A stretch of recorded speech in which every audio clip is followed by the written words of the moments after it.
તો કે -1 થાય। આખા ગામને આવડે એવો પ્રશ્ન છે, જોઈ જો ભાઈ। આગળ જ એવું કહી દીધું કે સમક્રમી નથી। તો નથી તો શું કામ નથી એ પણ જાણવું આપણે ફરજ બને છે, કારણ કે આપણે ધોરણ 7 નું ભણીએ છીએ અને એમાં ગણિત ભણીએ છીએ। ગણિત તો અમુક વિદ્યાર્થી મિત્રોને અઘરો વિષય લાગતો હોય। હવે ઈઝી છે, જોઈએ કઈ રીતના છે। બસ આગળના ટોપિકની અંદર હજી એક શોર્ટકટ આપીશ, એટલી નો સમજાય તો હજી એક શોર્ટકટ તમારે આગળ છે, એ સમજવાની ટ્રાય કરજો।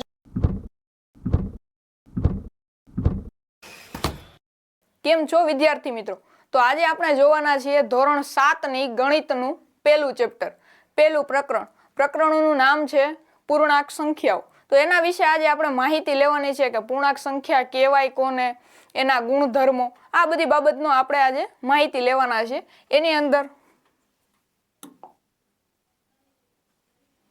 પૂર્ણાંક સંખ્યાઓ, પૂર્ણાંક સંખ્યાઓના સરવાળા અને બાદબાકીના ગુણધર્મો જોઈ લો આગળ। અગાઉના ધોરણમાં આપણે પૂર્ણ સંખ્યા અને પૂર્ણાંક સંખ્યાઓ વિશે શીખી ગયા છે। આપણે પૂર્ણાંક સંખ્યાઓના સરવાળા અને બાદબાકી વિશે પણ શીખી ગયા છે। ઓકે, ધોરણ 6 ની અંદર તમારે પૂર્ણાંક સંખ્યા, પૂર્ણ સંખ્યા, પ્રાકૃતિક સંખ્યા આ કોને કહેવાય ને એ બધી બાબત તમારા આગળના ધોરણોની અંદર આવી ગઈ છે, ધોરણ 6 ની અંદર આવી ગઈ છે। જેમાં તમે શીખ્યા હશો કે પૂર્ણાંક સંખ્યા કોને કહેવાય, પૂર્ણ સંખ્યા કોને કહેવાય, પ્રાકૃતિક સંખ્યા કોને કહેવાય, અથવા તો આ બધાયના સરવાળા કઈ રીતે કરવા, આનો સરવાળો કઈ રીતના કરવો, બાદબાકી કઈ રીતના, આ બધું તમે ધોરણ 6 ની અંદર શીખી ગયા છો। આ વખતે હવે આપણે ધોરણ 7 ની અંદર શું શીખવાનું છે, તો બાદબાકી અને સરવાળાના ગુણધર્મો શીખવાના છે। જોઈએ આગળ। ઓકે, હવે જોવાનું છે સરવાળા વિશે સંવૃત્તતા, જે તમે આગળના ધોરણની અંદર થોડું થોડું શીખવું હશે કે સંવૃત્તતા કોને કહેવાય, આ બધા જે નિયમો ગુણધર્મો છે થોડા થોડા શીખ્યા હશે। હવે આપણે આની અંદર થોડુંક ડીપમાં જવાનું છે। કઈ રીતે? તો આપણે શીખી ગયા છીએ કે કોઈ પણ બે પૂર્ણ સંખ્યાઓના સરવાળા કરતા ફરી પૂર્ણ સંખ્યા થાય। ઉદાહરણ તરીકે જો 17 અને 24 એનો બેનો સરવાળો કર્યો, જવાબમાં આપણે 41 મળ્યું, એટલે પૂર્ણ સંખ્યા છે। હવે આની અંદર કાંઈ ન સમજાણું હોય તો જરીક જોજો, એક્ઝામ્પલ આપું છું અહીંયા। કોઈ પણ બે પૂર્ણ સંખ્યા, કોઈ પણ બે પૂર્ણ સંખ્યા, આ બંનેનો આપણે સરવાળો કરવાનો। કોઈ એક પૂર્ણાંક સંખ્યા, કોઈ એક પૂર્ણ સંખ્યા અને આ બીજી પૂર્ણ સંખ્યા। હવે આ બે પૂર્ણ સંખ્યાનો સરવાળો કર્યો અને જવાબમાં પણ આપણે પૂર્ણ સંખ્યા મળે તો આપણે એવું કહી શકીએ કે પૂર્ણ સંખ્યા સરવાળા માટે સંવૃત્તતાનો ગુણધર્મ ધરાવે છે। ઓકે, જુઓ અહીંયા એક એક્ઝામ્પલ, અહીંયા એક ચિત્ર તમને આપ્યું છે, એની અંદર સમજો। અહીંયા પૂર્ણાંક સંખ્યાઓ છે, આ પણ પૂર્ણાંક સંખ્યા, બંનેનો સરવાળો કર્યો, જવાબમાં શું આપણે મળે, પૂર્ણાંક સંખ્યાઓ। હવે તમને પહેલા એ ખબર હોવી જોઈએ પૂર્ણ સંખ્યા કોને કહેવાય ને પૂર્ણાંક સંખ્યા કોને કહેવાય। હવે સમજો, પહેલેથી જ પ્રાકૃતિકથી જ લઉં છું। પ્રાકૃતિક સંખ્યાઓ કોને કહેવાય, તો 1 છે, 2 છે, 3 આવી રીતના અનંત સુધી જાય। હવે પૂર્ણ સંખ્યા કોને કહેવાય, તો જેની અંદર 0 નો સમાવેશ થતો હોય, 1 2 3 એમ અનંત જાય।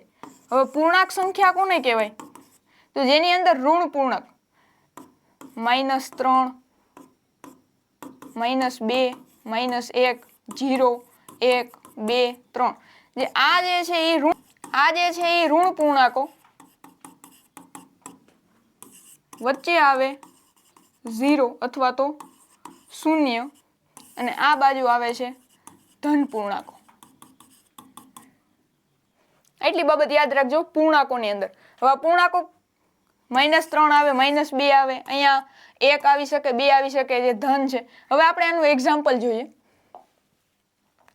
કોઈ પણ બે પૂર્ણાંક સંખ્યા લઈએ, અહીંયા -2 લીધી +3, હવે આ બંનેનો સરવાળો કરીને તો આપણે પૂર્ણાંક સંખ્યા મળવી જોઈએ, મળે કે નથી મળતી, માઇનસ પ્લસ માઇનસ થાય, 3 માંથી 2 જાય તો કેટલા વધે, 1 વધે। નિશાની મોટા પદની, નિશાની આમાં મોટું પદ કયું છે, તો કે 3 છે। હવે 3 ની નિશાની કેવી છે, ધન છે અથવા તો પ્લસ છે, તો આપણે અહીંયા 1 એમ રાખશું। હવે 1 મળ્યો એ પૂર્ણાંક સંખ્યા છે કે નથી, તો હા પૂર્ણાંક સંખ્યા છે। જેથી આપણે શું કહી શકીએ કે સંવૃત્તતાનો ગુણધર્મ છે એ પૂર્ણાંક સંખ્યા સરવાળા માટે ધરાવે છે। હવે સમજાય છે સંવૃત્તતા કોને કહેવાય। સંવૃત્તતા એટલે એવું થાય કે કોઈ પણ બે સંખ્યા, જેમ કે પૂર્ણ સંખ્યા હોય કે પૂર્ણાંક સંખ્યા હોય, કોઈ પણ બે પૂર્ણ સંખ્યા લીધી તો એ બે પૂર્ણ સંખ્યાનો સરવાળો કર્યો અને જવાબમાં પણ પૂર્ણ સંખ્યા મળે તો એને આપણે સંવૃત્તાનો ગુણધર્મ કહી શકીએ. બાકી સંવૃત્તાનો ગુણધર્મ એ લાગતો નથી આવું આપણે કહી શકીએ. હવે સમજાય છે પૂર્ણાંક સંખ્યા માટે સંવૃત્તાનો ગુણધર્મ ને એ પછી સરવાળા માટે. હવે આગળ જોઈએ. હવે અહીંયા શું જોવાનું છે? ચાલો આપણે જોઈએ કે ગુણધર્મ પૂર્ણાંક આ ગુણધર્મ પૂર્ણાંક સંખ્યા માટે લાગુ પડે છે કે નથી પડતો. અહીંયા વિધાન છે અને અહીંયા એનું નિરીક્ષણ છે કે પરિણામ પૂર્ણાંક મળે છે કે નથી મળતું.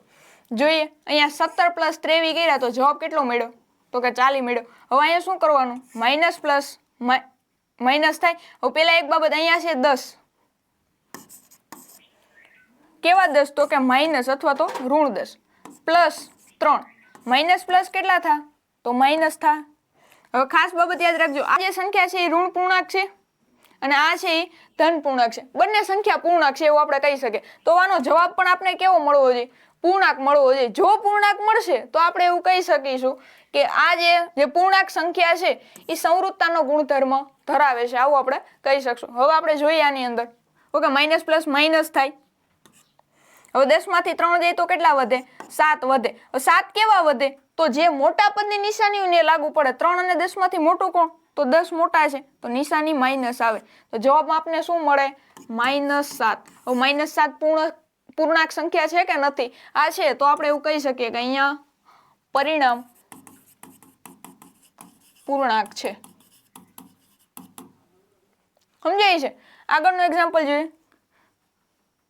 -75 + 18. -75 + 18 એટલે માઇનસ પ્લસ માઇનસ થા. 75 માંથી 18 જાય તો કેટલા વધે? 57. 57 કેવા આવશે? નિશાની મોટા પદની એટલે આવશે માઇનસ. તો અહીંયા આપણે શું લખી શકીએ કે પરિણામ પૂર્ણાંક છે. ઓકે, છે જ ને? જુઓ અહીંયા -75 છે, સોરી -57 છે. એ કેવા મળ્યા? એક તો પૂર્ણાંક સંખ્યા મળી કે નથી મળી? -57 છે એ પૂર્ણાંક સંખ્યા છે કે નથી? જો છે તો આપણે શું લખ્યું કે પરિણામ પૂર્ણાંક છે. જો નથી તો આપણે શું લખી શકીએ? પરિણામ પૂર્ણાંક નથી. ઓકે, એવી જ રીતના આ એક્ઝામ્પલ છે બધા. હવે આગળ જોઈએ.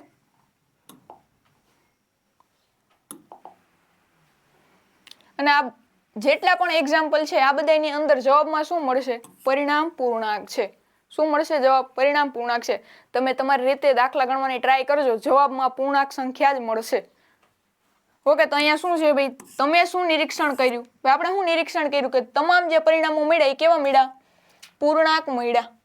કોઈ પણ બે પૂર્ણાંક સંખ્યાનો સરવાળો કર્યો તો જવાબમાં આપણને જવાબ જે મળ્યો એ સંખ્યા પણ કેવી મળી? પૂર્ણાંક મળી. શું બે પૂર્ણાંક સંખ્યાઓનો સરવાળો હંમેશા પૂર્ણાંક હોય છે? તો હા, હોય છે. જેમનો સરવાળો પૂર્ણાંક ના હોય તેવી પૂર્ણાંક સંખ્યાઓની જોડ શું તમે શોધી શકો છો? પૂર્ણાંક સંખ્યાઓનો સરવાળો કરવાથી પૂર્ણાંક સંખ્યા જ મળે છે. તેથી આપણે શું કહી શકીએ કે પૂર્ણાંક સંખ્યાઓ સરવાળા વિશે સંવૃત્તતા ધરાવે છે. આઈએમપી પ્રશ્ન છે. તમારે એક્ઝામની અંદર ખાલી જગ્યામાં પૂછાઈ શકે અથવા તો ખરા ખોટા સ્વરૂપે પણ આ પ્રશ્ન છે એ પૂછાઈ શકે કે કોઈ પણ પૂર્ણાંક સંખ્યા છે આનો સરવાળો કરો તો જવાબમાં પૂર્ણાંક સંખ્યા મળે કે ન મળે? આવો તમને પ્રશ્ન પૂછાઈ શકે. તો જવાબ શું મળે? તો કે સંવૃત્તતા ધરાવે છે એટલે પૂર્ણાંક સંખ્યાનો સરવાળો કરો તો પૂર્ણાંક સંખ્યા જ જવાબમાં મળે. તો પૂર્ણાંક સંખ્યાઓ a અને b માટે a + b પૂર્ણાંક છે એટલે આપણે એવું લખી શકીએ a + b કરો એટલે જવાબમાં તમને શું મળે? પૂર્ણાંક સંખ્યા જ મળે. પણ આ a અને b છે એ પાછી સંખ્યા કેવી હોવી જોઈએ? પૂર્ણાંક હોવી જોઈએ. સમજાય છે? ઓકે, આગળ જોઈએ. બાદબાકી વિશે સંવૃત્તતા જોવાની છે. આગળ જે આપણે સરવાળા માટે જોયું કે સરવાળા માટે પૂર્ણાંક સંખ્યાઓ છે એ સંવૃત્તતા ધરાવે છે. હવે શું જોવાનું છે? બાદબાકી વિશે સંવૃત્તતા જોવાનું છે. એની અંદર જુઓ, જ્યારે આપણે એક પૂર્ણાંક સંખ્યામાંથી બીજી પૂર્ણાંક સંખ્યા બાદ કરીએ છીએ ત્યારે શું થાય છે? ઓકે, કોઈ પણ બે પૂર્ણાંક સંખ્યાઓ છે એને આપણે સરવાળાની જગ્યાએ શું કરવાનું છે? આ વખતે બાદબાકી કરવાની છે. હવે બાદબાકી કરીએ ત્યારે જવાબમાં આપણને પૂર્ણાંક સંખ્યા મળતી હશે તો આપણે શું કહી શકીશું કે ભાઈ પૂર્ણાંક સંખ્યા છે બાદબાકી માટે સંવૃત્તતાનો ગુણધર્મ ધરાવે છે. હવે જોઈએ આની અંદર ધરાવે છે કે નથી ધરાવતી. આપણે કહી શકીએ કે તેમના તફાવત એક પૂર્ણાંક છે. આપણે આવું કહી શકીએ કે નહીં? આપણે જોવાનું છે. હવે એની અંદર પહેલા આપણે એક વિધાન આપ્યું છે અને નિરીક્ષણ આપ્યું જે આપણે આગળ જોયું એમ. ઓકે, 7 - 9 = -2. હવે 7 માંથી 9 જાય તો જવાબમાં -2 મળે છે. અહીંયા શું લખ્યું? પરિણામ પૂર્ણાંક છે. પરિણામ પૂર્ણાંક છે એનું મીનિંગ શું થાય? આ બંને જે 7 અને -9 બરાબર જવાબમાં શું મળે? -2. હવે 7 અને 9 ઈ બંને જે સંખ્યા છે એ કેવી છે? પૂર્ણાંક સંખ્યા છે. અને આ -2 મળી ઈ સંખ્યા પણ કેવી છે? પૂર્ણાંક છે. જેથી આપણે એવું કહી શકીએ કે પરિણામ કેવું મળ્યું? તો કે પૂર્ણાંક છે એટલે સંવૃત્તાનો ગુણધર્મ ધરાવે છે, આવું આપણે કહી શકીએ. હવે આગળના એક્ઝામ્પલ જોઈએ. અહીંયા જવાબ શું મળે? 17 -21. હવે જોઈએ 17 -21 માઇનસ માઇનસ પ્લસ થાય એટલે જવાબ 17 + 21 બરાબર જવાબમાં શું મળે? 38 મળે. અહીંયા 38 અને પરિણામ કેવું મળ્યું? આ 38 જે સંખ્યા છે એ પૂર્ણાંક છે કે નથી? આ છે તો આપણે શું લખી શકીએ કે પરિણામ પૂર્ણાંક છે. આગળ જોઈએ -8 -14 બરાબર 6. ઓકે, જોઈએ કઈ રીતના મળે છે. -8 -14. ઓકે, માઇનસ માઇનસ પ્લસ થા -8 + 14. હવે માઇનસ પ્લસ માઇનસ થાય 14 માંથી 8 જાય તો કેટલા વધે? 6. નિશાની મોટા પદની એટલે અહીંયા પ્લસ, તો +6. તો પરિણામ કેવું મળ્યું ભાઈ? પૂર્ણાંક છે. આવી જ રીતના બધાય દાખલાઓ થાય છે. કોઈ દાખલો ન થાય તો કોમેન્ટ કરજો. ઓકે, હવે આ જેટલા દાખલા છે ને બધાયના જવાબ તમને પૂર્ણાંક જ મળશે. અહીંયા જેટલા પણ દાખલા દેખાય છે તમામનું પરિણામ છે એ પૂર્ણાંક મળશે. ઓકે, જેથી આપણે શું કહી શકીએ કે પૂર્ણાંક સંખ્યાઓ છે એ બાદબાકી વિશે સંવૃત્તતા ધરાવે છે. જેથી તમને અહીંયા જેટલા પણ જવાબ મળશે આ બધાયનું તમે એવું લખી શકશો કે પરિણામ પૂર્ણાંક છે. સમજાય છે? ઓકે, આગળ જોઈએ. ઓકે, આ બાબત પણ એટલી જ ઇમ્પોર્ટન્ટ છે કે પૂર્ણાંક સંખ્યાઓ બાદબાકી વિશે સંવૃત્તતા ધરાવે છે. જેમ આગળ IMP હતું એવી જ રીતના આ પણ IMP લાઈન છે. IMP છે, તમારે એક્ઝામની અંદર પૂછાઈ જાય એવો IMP પ્રશ્ન છે કે પૂર્ણાંક સંખ્યાઓ પણ બાદબાકી વિશે સંવૃત્તતા ધરાવે છે. એટલે આના કોઈ પણ તમને ખાલી જગ્યા પૂછી શકે. આવી રીતના જે અહીંયા ખાલી જગ્યાઓ આપેલી છે આવી રીતના ખાલી જગ્યાઓ તમને પૂછાય અને આનો તમારે જવાબ આપવાનો હોય અને પરિણામ પૂર્ણાંક મળે છે કે નહીં આ તમારે કહેવાનું. આવી રીતે પણ તમને એક્ઝામની અંદર પૂછાઈ જાય એટલે ખાસ યાદ રાખજો એટલી બાબત. ઓકે, આગળ જોઈએ. ઓકે, સંવૃત્તાનો ગુણધર્મ જોયા પછી હવે આવે છે ક્રમનો ગુણધર્મ. ઓકે, પેલા એ સમજાઈ દઉં ક્રમ કહેવાય કોને. જેમ આપણે સંવૃત્તામાં જોયું હતું એવી જ રીતના ક્રમની અંદર કંઈક અલગ છે. શું અલગ છે જોઈએ. ઓકે, 3 + 2 કોઈ પણ મેં 2 સંખ્યા લીધી. હવે આમાં જોવાનું છે 3 અને આ 2 આ બંને પૂર્ણાંક સંખ્યાઓ છે. ઓકે, હવે આનો સરવાળો કરું છું. 3 અને 2 નો સરવાળો કેટલો થાય? તો 5 થાય. હવે ક્રમનો ગુણધર્મ કઈ લાગે? આ તો આપણે સંવૃત્તા પણ લગાડી શકીએ ભાઈ 3 છે એ પૂર્ણ છે, 2 પૂર્ણ છે અને 5 પૂર્ણ. તો સંવૃત્તાનો ગુણધર્મ તો લાગુ પડે છે જેમ આપણે આગળ જોયું એમ સરવાળા માટે. પણ હવે ક્રમનો ગુણધર્મ કઈ રીતે લાગુ પડે છે? અહીંયા 1 ઉપર છે અને આ અહીંયા 2 ઉપર છે એટલે કે બીજા ક્રમ ઉપર છે. હવે આનો ક્રમ ચેન્જ કરવાનો. જો આ 2 છે ને એ બીજા નંબરેથી પેલા નંબરે આવી જાય એટલે 2 આગળ લેશું અને 3 ને પછી લેશું. પછી આનો જવાબ જોવાનો કેટલો મળે. 2 + 3 કરી તો કેટલા મળે? તો કે 5 મળે. અહીંયા પણ 5 મળતા હતા, અહીંયા પણ 5 મળે. તો આપણે એવું કહી શકીએ અહીંયા ક્રમનો ગુણધર્મ છે લાગુ પડે છે. સમજાય છે? આગળ જેમ આપણે જોયું હતું કે સંવૃત્તાનો ગુણધર્મ એવી રીતના ભાઈ અહીંયા ક્રમ છે એ ચેન્જ કરવાનો, બીજું કઈ નથી કરવું. પેલા ક્રમેથી બીજા ક્રમે, બીજા ક્રમેથી ત્રીજા ક્રમે મૂકવાનો. જો જવાબમાં કઈ ફેર પડે આખી બાબત સમજો. જો જવાબમાં કઈ પણ પ્રકારનો ફેર પડે છે અહીંયા 5 ની જગ્યાએ -5 આવી જાય અથવા તો 6 આવી જાય, 4 આવી જાય, કોઈ પણ બીજી સંખ્યા આવી જાય તો આપણે એવું કહી શકીએ કે અહીંયા ક્રમનો ગુણધર્મ લાગુ પડતો નથી. અને જો ક્રમ જે આપણે ચેન્જ કર્યો અને પછી પણ જવાબ સેમ આવે, અહીંયા કેમ 5 ને 5 આવ્યો, એવી રીતના કોઈ પણ જે જવાબ આવતો હોય પહેલામાં આવો જ જવાબ જો બીજામાં આવે તો આપણે એવું કહી શકીએ કે અહીંયા ક્રમના ગુણધર્મનું પાલન થાય છે. સમજાય છે? એટલી બાબત બધાને સમજાય છે. હવે જો હજી નું સમજાણું તો હજી એક એક્ઝામ્પલ આપું છું.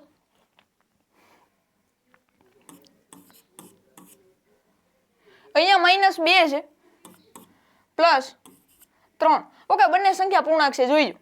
છે ને -2 પણ પૂર્ણાંક છે અને 3 પણ પૂર્ણાંક છે. જો એ બાબત અત્યારે પૂર્ણાંક પણ એમાં ન જવું ખાલી એક્ઝામ્પલ સ્વરૂપે જોઈજો કઈ રીતના સમજાવું છું. માઇનસ પ્લસ માઇનસ થાય હવે 2 માંથી 3 તો જાય નહીં, પણ 3 માંથી 2 જવા દેવા પડે. 3 માંથી 2 જાય તો કેટલા વધે? તો 1 વધે. હવે 1 છે એ કેવો આવશે? માઇનસ કે પ્લસ? માઇનસ આવે કે પ્લસ આવે? એ કેમ ખબર પડે? આગળ જ કીધું મોટા પદની નિશાની લેવાની. એમાં મોટું પદ કેવું? 3 છે. મોટું પદ અહીંયા 3 છે, તો 3 ની નિશાની કેવી છે? પ્લસ છે. તો અહીંયા આપણે 1 કેવો આવશે? પ્લસ. હવે પછી અહીં લખવાની જરૂર નથી હો, પ્લસ 1 એમ. એવું પ્લસ 1 લખવાની જરૂર નથી. 1 જો એમનું લખ્યું એટલે એ સંકેત એનો તમે કાંઈ ન દર્શાવ્યું, કોઈ પણ નિશાની ન દર્શાવ્યું, તો એ આપણે કેવો ગણવાનો હોય? ધન જ ગણવાનો હોય. ઓકે, સમજાય છે? આગળ જોઈએ. હવે આનો આપણે ક્રમ ચેન્જ કરવાનો છે. 3 મેં અહીંયા લખ્યા, વચ્ચે નિશાની પ્લસની. હવે -2 છે એમનું લખશું -2. ઓકે, જોવાનું ભાઈ જવાબમાં કાંઈ ફેર પડે છે કે નથી પડતો. માઇનસ પ્લસ તો કે માઇનસ થાય. હવે 3 માંથી 2 જાય તો કેટલા વધે? 1 વધે. નિશાની કેવી આવશે? મોટા પદની. મોટું પદ અહીંયા પણ 3 છે, તો 3 ની નિશાની પ્લસ છે, તો 1 પણ કેવો આવે? પ્લસ આવે. હવે સમજાય છે કે અહીંયા કોઈ પણ પ્રકારનો આપણે ક્રમ ચેન્જ કરીને જવાબમાં કોઈ ફેર નથી પડતો. સમજો આખી બાબત. જો જવાબમાં કઈ ફેર નથી પડતો તો ક્રમનો ગુણધર્મ ધરાવે છે અથવા ક્રમનો ગુણધર્મ લાગુ પડે છે. સમજાય છે? અને જો અહીંયા કઈ પણ ફેર પડતો હોત તો આપણે એવું કહી શકત કે ક્રમનો ગુણધર્મ લાગુ પડતો નથી. સમજાય છે? હવે જોઈએ આગળ શું કહેવા માંગે છે. આપણે જાણીએ છીએ કે 3 + 5 અથવા 5 + 3 કરો જવાબ કેટલો મળે? તો કે 8 મળે. એટલે કે પૂર્ણ સંખ્યા જ મળે. 3 + 5 કરો અથવા તો 5 + 3 કરો, જવાબ તો તમને સેમ જ મળવાનો છે, એટલે 8 જ મળવાનું છે. તો આપણે અહીંયા પૂર્ણ સંખ્યાના સરવાળાને કેવું કહી શકીએ? સમક્રમી. અથવા તો જો તમારી પાસે 2 વડ છે, કાં તો તમે એવું કહી શકો કે ક્રમનો ગુણધર્મ ધરાવે છે. શું કહી શકો? ક્રમનો ગુણધર્મ ધરાવે છે અથવા પાલન કરે છે, અથવા ત્રીજો શબ્દ છે સમક્રમી છે. કેવો? સમક્રમી છે. આપણી પાસે આવા 3 શબ્દો છે કે ગુણધર્મ કાં તો ધરાવે છે, ગુણધર્મનું પાલન કરે છે, અથવા તો સમક્રમી છે. આવા 3 વર્ડનો તમે ઉપયોગ કરી શકો, અથવા તમારા એક્ઝામની અંદર ક્યાંય આવો પ્રશ્ન પૂછાઈ જાય તો આવો તમે જવાબ પણ આપી શકો. ઓકે, આગળ જોઈએ. આપણે પૂર્ણાંક સંખ્યાઓ માટે પણ આમ કહી શકીએ. જો ભાઈ પૂર્ણ સંખ્યા માટે તો જોયું કે ભાઈ ક્રમનો ગુણધર્મ છે એ ધરાવે છે. હવે પૂર્ણાંક સંખ્યા માટે કહી શકીએ કે ન કહી શકીએ એ પણ જોવાનું છે. મેં તમને આગળના એક્ઝામ્પલની અંદર પૂર્ણાંક સંખ્યા વાળું સમજાવ્યું હતું કે પૂર્ણાંક સંખ્યાઓ છે આની અંદર. પણ જોઈએ આની અંદર શું કહે છે? તો 5 + -6 બરાબર કેટલા થાય? તો કે -1 થાય. આખા ગામને આવડે એવો પ્રશ્ન છે, જોઈજો ભાઈ. -6 પ્લસ માઇનસ તો માઇનસ થાય. 5 - 6 પ્લસ માઇનસ માઇનસ થાય, ડાયરેક્ટ લખ્યું છે. 5 માંથી 6 ન જાય, 6 માંથી 5 જાય તો કેટલા વધે? 1. હવે 1 કેવું? નિશાની મોટા પદની. આમાં મોટું પદ કેવું છે? તો કે 6 છે. 6 ની નિશાની માઇનસ, તો અહીંયા આવે -1. હવે સમજાય છે? એવી જ રીતના જો હું ક્રમ છે એ ચેન્જ કરી નાખું છું, આનો જે ક્રમ છે એ ચેન્જ કરું છું, સમજજો. -6 આગળ લીધા, +5 બરાબર. માઇનસ પ્લસ માઇનસ થાય, 6 માંથી 5 જાય તો 1. નિશાની મોટા પદની -1. જો ભાઈ જવાબ સેમ આવે છે? હા આવે છે. તો આપણે એવું કહી શકીએ કે અહીંયા સમક્રમી છે અથવા તો ક્રમનો ગુણધર્મ લાગુ પડે છે. જો તમે ધોરણ 7 ની અંદર એટલી બધી બાબતો શીખી લેવું ને, ક્રમનો ગુણધર્મ, સંવૃત્તાનો ગુણધર્મ, આગળ હજી તમારે જૂથનો ગુણધર્મ આવશે. સંવૃત્તાનો, ક્રમનો, જૂથનો, હજી વિભાજનનો ગુણધર્મ. આ બધા ગુણધર્મો જો તમે અત્યારે શીખી લેશો ને તો ધોરણ 8 ની અંદર તમને પેલું ચેપ્ટર કાંઈ નહીં લાગે. પેલું ચેપ્ટર તમને ઈઝી લાગશે અને તમને એવું જ થાય કે હું તો આ તો ભણીને જ આવ્યો છું અથવા તો હું ભણીને જ આવીશું, આવું જ તમને લાગશે. જો અત્યારે ધોરણ 7 ની અંદર આ ચેપ્ટર શીખી લેશો તો આ ચેપ્ટરની અંદર જેટલી બાબતો આવે છે એ મનની અંદર ફિટ કરી લેશો તો આગળ જતા તમને ખૂબ જ ઈઝી પડશે. સમજાય છે? એટલે ધોરણ 7 ની અંદર આપણે પેલા ચેપ્ટરની અંદર ખાસ ધ્યાન આપજો. આની અંદર ઘણી બધી બાબતો શીખવાની, તમારે બેઝિક બાબતો આવે ને એ પણ શીખવાની છે, જે આઈ થિંક તમે ધોરણ 6 ની અંદર શીખી ગયા હશો. તો આપણે ધોરણ 7 ની અંદર મે બી રિવિઝન થઈ જાય. આ અંતર્ગત આપણે ઈ પણ શીખશું. એટલે આખા વિડીયોની અંદર જરા પણ સ્કીપ કર્યા વગર આખો વિડીયો જોઈજો અને સમજવાની ટ્રાય કરજો કઈ રીતના કરવાનું. તમારી ટેક્સ્ટ બુકની અંદર જો તમે સાથે રાખીને ભણતા હોય તો આ બાબતો છે એ નોટ ડાઉન કરી જાજો વચ્ચે. એક્ઝામ્પલ જો તમને સારા લાગે અથવા તમને ઇઝીલી સમજાઈ જાય એવા એક્ઝામ્પલ હોય તો આ બધું લખતા જાજો, ત્યાં નોટ ડાઉન કરી જાજો. ઓકે, આગળ જોઈએ. ઓકે, નીચેના સમાન છે કે નહીં આપણે જોવાના છે. -8 + -9 અને -9 + 8 આપણે કીધું છે કે આવી રીતનું કરવાનું છે. આપણે જોઈએ ભાઈ લાગે છે કે નથી લાગતું. શું છે આપણી પાસે? તો -8 + -9. જો ભાઈ બે પૂર્ણાંક સંખ્યાઓ છે. હવે આનો આપણે ક્રમ ચેન્જ કરવાનો છે. અત્યારે આપણે સંવૃત્તતા વિશે વાત નથી કરતા, આપણે અહીંયા ક્રમની વાત કરવાની છે. પહેલા હું અહીંયા -8 પ્લસ -9 સરવાળો બાદબાકી જે થાય છે એ કરું છું. ઓકે, માઇનસ માઇનસ પ્લસ થઈ જાય અને પ્લસ તો નિશાની છે. જો આની અંદર કંઈ ન સમજાય તો આગળ આપણે જોવાના છે. જો ન સમજાતું હોય તો હજી એકવાર અહીંયા ક્લિયર કરાવી દઉં છું. માઇનસ માઇનસ પ્લસ થાય, માઇનસ માઇનસ પ્લસ થાય, પ્લસ પ્લસ પ્લસ થાય, માઇનસ માઇનસ પ્લસ થાય, પ્લસ પ્લસ પ્લસ થાય. અને હવે હજી એક બાબત, માઇનસ પ્લસ માઇનસ થાય, પ્લસ માઇનસ માઇનસ થાય. આ 4 બાબત છે, ક્યાંક નોટ ડાઉન કરી લેજો. ન સમજાય તો હજી એકવાર સમજાવવાની ટ્રાય કરું છું, સમજજો. માઇનસ માઇનસ પ્લસ થાય, પ્લસ પ્લસ પ્લસ થાય. ઓકે, આની અંદર હજી એક શોર્ટકટ નાની એવી સમજાઈ જાય એવી બાબત, હરખે હરખું તો પ્લસ થાય, હરખે હરખું તો આપણે કંઈ વાંધો નથી. જો બે સેમ બાબત આવી, જો અહીંયા સેમ છે, માઇનસ માઇનસ હતું તો આપણે સરવાળો આવે. જો કોઈ પણ બે રકમ છે અથવા તો કોઈ પણ નિશાની છે, જો સેમ આવે છે, માઇનસ માઇનસ છે અથવા પ્લસ પ્લસ છે, તો હંમેશા પ્લસ આવે. સરખું તો પ્લસ. અને જો કંઈ ફેર અલગ અલગ, જો અહીંયા એક પ્લસ છે ને એક માઇનસ છે, અહીંયા એવી રીતના માઇનસ છે ને પ્લસ છે, જો અલગ તો માઇનસ. સમજાય છે? હરખું તો પ્લસ, અલગ તો માઇનસ. એટલી બાબત યાદ રાખજો. તમારે આગળના જે આપણે એટલું હજી જોયું, આગળના ટોપિકની અંદર તમારે ખાસ આ બાબત યાદ રાખજો. ખૂબ જ જરૂરી એવી બાબત છે આ બાબત. અને હવે આની અંદર ઘણીવાર તમારે જો અહીંયા કઈ રીતના છે, 3 નિશાનીઓ આપી હતી ને, તો આની અંદર મેં કઈ રીતના કર્યું, જો અહીંયા ફરીથી આખી રકમ લખું છું, સમજજો. માઇનસ પ્લસ -9, માઇનસ પ્લસ તો માઇનસ થાય, માઇનસ માઇનસ આ જે માઇનસ ને આ એક માઇનસ, આ માઇનસ, માઇનસ પ્લસ વાળી. હવે એ બેનું શું થઈ જાય? Plus plus. હજી નું સમજાણું હોય તો ડાયરેક્ટ જો અહીં માઇનસ છે, અહીંયા માઇનસ છે, બેન પ્લસ કરી દેવાની, અહીંયા આવે પ્લસ. આગળના ટોપિકની અંદર હજી એક શોર્ટકટ આપીશ. એટલી નું સમજાય તો હજી એક શોર્ટકટ તમારે આગળ છે, એ સમજવાની ટ્રાય કરજો. બાકી આની અંદર તમને સમજાઈ જાય એવું છે. હવે આ દાખલો ગણી નાખે. અહીંયા પ્લસ થતો 8 ને 9 કેટલા થાય? તો કે 17 થાય. કેટલા થાય? 17 થાય. અને 17 કેવા આવશે? તો આજે 9 છે એ મોટા છે એટલે આવશે માઇનસ. તો તમને એવો પ્રશ્ન થાય તો અહીંયા તો આપણે પ્લસ કરી નાખ્યું હતું. હવે સમજો આખી બાબત. આપણી રકમ હતી -8 -9. Okay, -8 plus minus minus. હવે માઇનસ માઇનસ પ્લસ થાય, પણ આ નિશાની કેવી રહે? તો માઇનસની જ રહે. માઇનસ માઇનસ પ્લસ 8 ને 9 કેટલા થાય? 17. નિશાની મોટા પદની એટલે -17. હવે જવાબ શું મળે છે? -17. હવે -17 તમને જવાબમાં જે મળે છે, આ આપણે પહેલી વખતમાં મળ્યા, જે આપણે ક્રમ હજી ચેન્જ કર્યો નથી. હવે આપણે આનો ક્રમ છે એ ચેન્જ કરશું. -9 પ્લસ -8.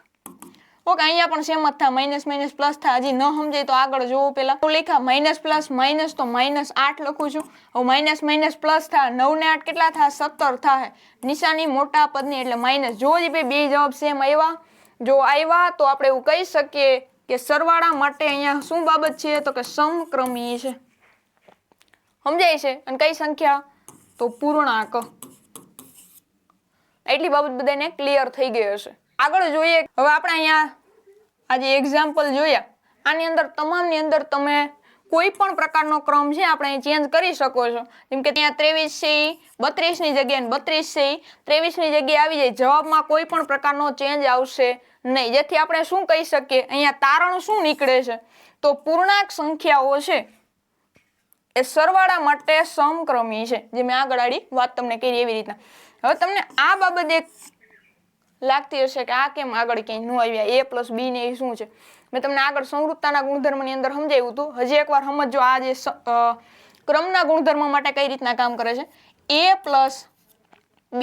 ઓકે, આ a અને b છે ને એ પૂર્ણાંક સંખ્યાઓ છે. શું છે? પૂર્ણાંક સંખ્યાઓ. જે વ્યાપક રીતે બધી પૂર્ણાંક સંખ્યાઓ એટલે a b ધારવામાં આવે છે. કેમ આપણે x ધારતા હોય એવી રીતના a b ધારવામાં આવે છે તમામ પૂર્ણાંક સંખ્યાઓ સ્વરૂપે. તો કોઈ પણ પૂર્ણાંક સંખ્યાઓ બે લીધી, આની અંદર b છે એ હું પેલા લઉં છું અને a છે એના પછી લઉં છું, તો જવાબ બંનેનો સેમ આવે. જેમ આપણે આગળ જોયું એવી રીતના એ બી કોઈ પણ સંખ્યા છે, આ બંનેનો સરવાળો કરવાનો, પણ ક્રમ તમે ચેન્જ કરી નાખો તો એ જવાબમાં કોઈ પણ પ્રકારનો કાંઈ પણ નાનો એવો ચેન્જ આવતો નથી. જો ચેન્જ નથી આવતો તો આપણે કોઈ પણ પ્રકારનો નાનો એવો પ્રશ્ન નથી. તો આપણે શું કહી શકીએ? સરવાળા માટે સમક્રમી છે. આ ત્રીજી વાર રિપીટ કર્યું મેં, સમક્રમી છે, સમક્રમી છે. હવે ખાસ યાદ રાખજો, સરવાળા માટે પૂર્ણાંક સંખ્યામાં સરવાળા માટે સમક્રમી છે, અથવા તો ક્રમના ગુણધર્મનું પાલન કરે છે, આવું પણ તમે કહી શકો. ઓકે, એટલી બાબત બધાને ક્લિયર હશે, જેની અંદર સંવૃત્તાનો ગુણધર્મ આપણે જોયો અને ક્રમનો ગુણધર્મ જોયો. સંવૃત્તા માટે આપણે સરવાળા અને બાદબાકીનું જોયું છે અને ક્રમના ગુણધર્મની અંદર સરવાળો જોયો છે. એટલી બાબત ખાસ યાદ રાખજો.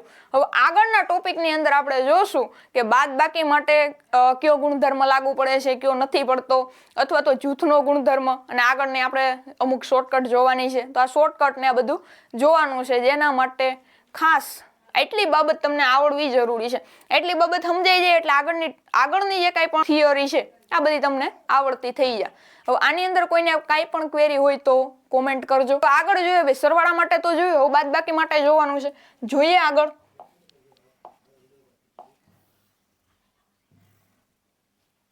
ઓકે, પૂર્ણ સંખ્યાઓ બાદબાકી માટે સમક્રમી હોતી નથી. આપને આગળ જ એવું કહી દીધું કે સમક્રમી નથી. તો નથી તો શું કામ નથી એ પણ જાણવું આપણે ફરજ બને છે, કારણ કે આપણે ધોરણ 7 નું ભણીએ છીએ અને એમાં ગણિત ભણીએ છીએ. ગણિત તો અમુક વિદ્યાર્થી મિત્રોને અઘરો વિષય લાગતો હોય.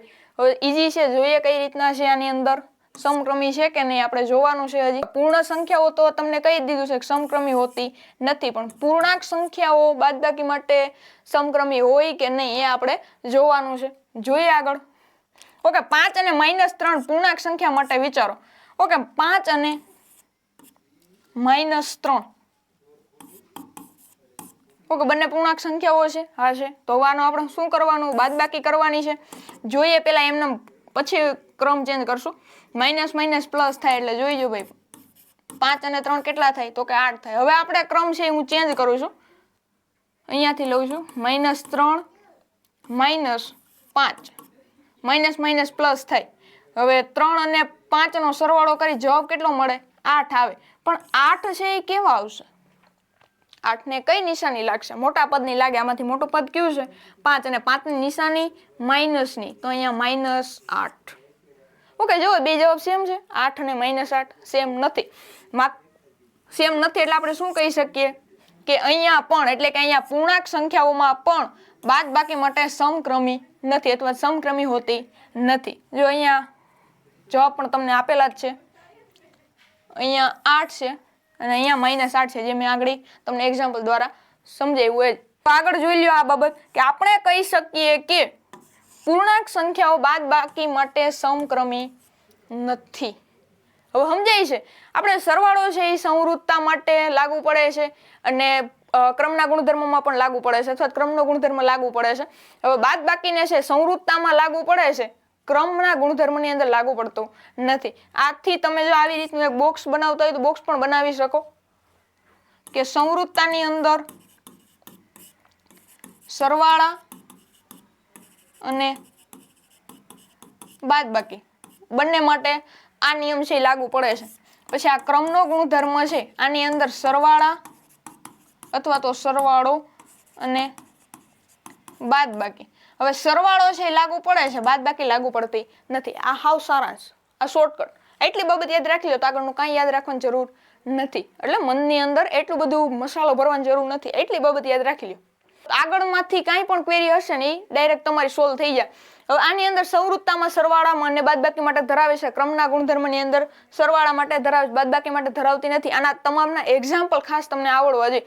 કોઈ પણ બાબત હોય સરવાળા માટે પૂછે અથવા બાદબાકી માટે પૂછે, તમારે મનની અંદર એકવાર સરવાળો બાદબાકી થઈ જવું જોઈએ. ભલે તમે નાની એવી રકમ લઈને કરો, પણ એકવાર થઈ જવું. જો આવી રીતના તમે કરી લો, તમારે આગળનું કાંઈ જોવાની જરૂર નથી, ખાલી એટલું જ યાદ રાખવાનું છે. આ વિડીયોની અંદર કંઈ પણ ક્વેરી હોય, કાંઈ પણ નાનો એવો પ્રશ્ન હોય તો કોમેન્ટ કરજો. બાકી તમને જો વિડીયો ગમ્યો હોય તો લાઈક કરજો, શેર કરજો તમારા મિત્રો સાથે, અને આપણી YouTube channel Shri help R2 ને સબસ્ક્રાઇબ કરવાનું ભૂલતા નહીં. મળીએ જ આવા એક નવા વિડીયોની અંદર. ત્યાં સુધી કન્ટિન્યુ રહેજો. Thank you.